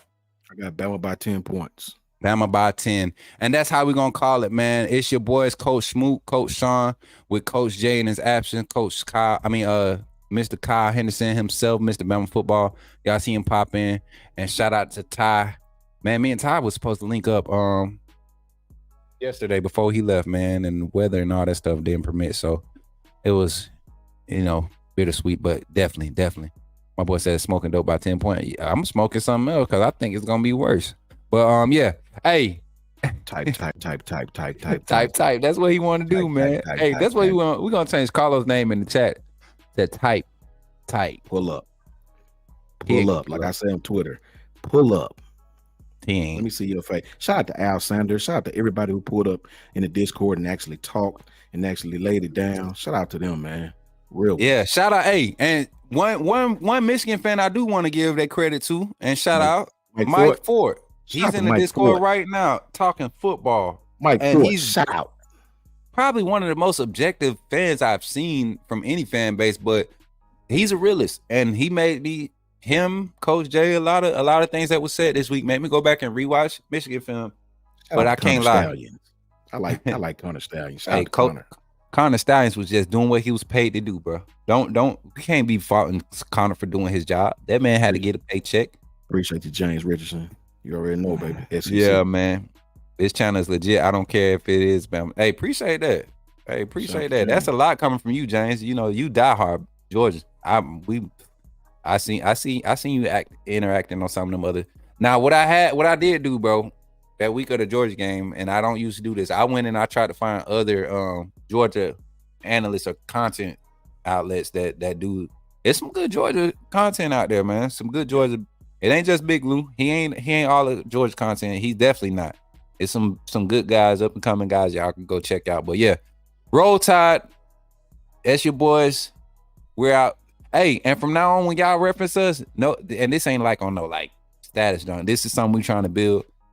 We want to be addressed as Bama YouTube coaches. All right. So if you hashtag Bama YouTube coaches, we want that little trend to start for us because we want to start adding people to the staff as we continue to grow.